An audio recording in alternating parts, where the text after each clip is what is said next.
तो भैया करण और रजत के समीकरण बन रही हैं नए नए। अब फिनाले आने वाला है, 20 दिन रह गए। अब समीकरण ना बनाए तो होगा क्या।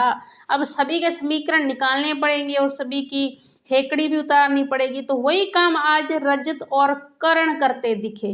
क्या काम किया उन्होंने, दोनों बैठकर और वार्तालाप कर रहे हैं, बातें कर रहे हैं विवियन की, कि विवियन कहीं दिखा ही नहीं है। अगर ये विनर बन गया तो क्या मतलब, ये कहीं दिखा ही नहीं है पूरे सीजन में। बस एक जब टाइम कोड था तब इसका इन्वॉल्वमेंट दिखा है, उसके बाद विवियन का 1% कहीं भी इन्वॉल्वमेंट नहीं दिखा। ये बात सही भी है, विवियन का गेम बहुत डाउन चल गया था। और करण ने ये बात बोली कि अगर ये टाइम कोड ना बनता तो ये तो कहीं ना दिखता, मतलब होता ही ना, ऐसे लगता है कि घर में विवियन है। तो जब टाइम कोड था तो इसने कुछ चीजें की थी, लेकिन उसके बाद और उससे पहले इसने कुछ भी नहीं किया। और जो अविनाश के बारे में भी ये नंबर गेम खेल रहे हैं, समीकरण बना रहे हैं, और अविनाश के बारे में ये समीकरण बना रहे हैं कि लगता है ना कि ईशा और अविनाश में कुछ चल रहा है, लेकिन ऐसा कुछ भी नहीं है। अविनाश किसी का भी नहीं है। अविनाश जो है वो पहले जो ईशा है, ईशा का भी नहीं है। कशिश के साथ भी स्विमिंग पूल में जो वो मतलब नहा रहे थे, उसमें भी कुछ उसने कुछ कहा है, ठीक है। तो उसने बोला कि अविनाश किसी का नहीं है, किसी का भी नहीं है। और इन दोनों का जो फेक ड्रामा चल रहा है ना, ये थोड़े टाइम चलेगा। और जो विवियन है वो अविनाश और ईशा के कारण मतलब उसका बहुत ज़्यादा नुकसान हो रहा है। और जो अविनाश है वो विवियन को आगे नहीं देखना चाहता, मतलब अपने से ऊपर नहीं देखना चाहता, इसलिए उसने उसको नॉमिनेट भी किया था। ये बात बहुत यहाँ पे मतलब लग रही है एक, कि अविनाश जो है वो विवियन को अपने से मतलब डाउन ही देखना चाहता है, अपने से नीचे देखना चाहता है। क्योंकि वो चाहता है कि मैं ईशा ईशा विवियन सबसे ऊपर रहूं, क्योंकि वो चाहता है कि मेरा शो बने, मतलब अविनाश मिश्रा शो बने।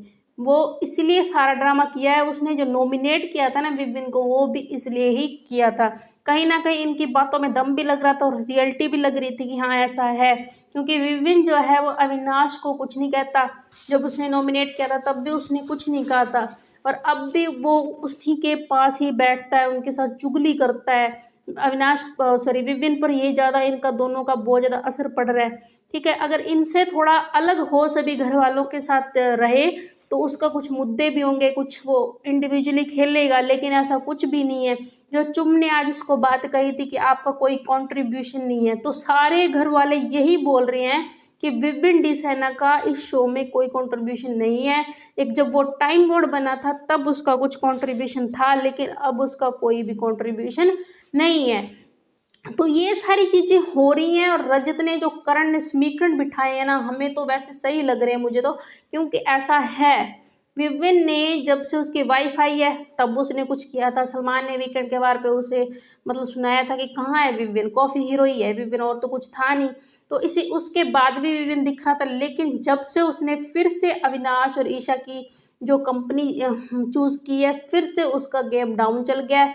अविनाश कभी भी विवियन को अपने से ऊपर नहीं करेगा, वो मतलब किसी का भी नहीं है। ये बात रजत ने बोली और ये सही भी लग रही है। तो आप कमेंट बॉक्स में बताएं कि आपका इन तीनों के बारे में क्या ख्याल है, और विवियन का गेम बताएं कि विवियन का गेम इनके कारण ही खराब हो रहा है या मुझे ही लग रहा है। तो कमेंट बॉक्स में अपनी राय दें और सब्सक्राइब कर लें हमारे चैनल PTV लाइव।